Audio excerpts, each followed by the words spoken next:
Fala aí, galera, mais um vídeo aqui no canal. Junto aqui a Bruna Rodrigues, dessa vez aqui, pessoal, trazendo pra vocês mais um vídeo de vlog.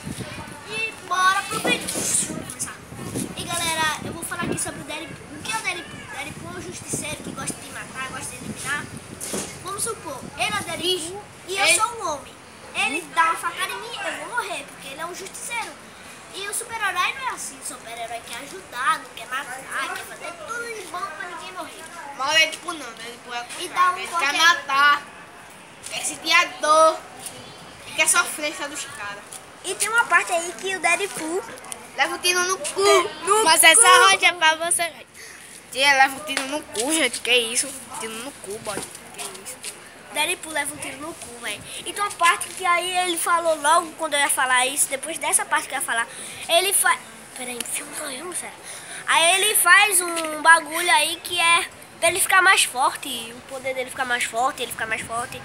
E aí o cara diz, você quer fazer isso? Aí eu, claro que o cara vai querer, o cara quer ficar bonitão. Só que tem uma parte que a pele dele fica toda desfigurada, fica toda enrugada. E eu não sei o que é isso. Se vocês estão gostando de eu falar sobre o Deadpool, deixe o seu like, que vai me ajudar muito, galera.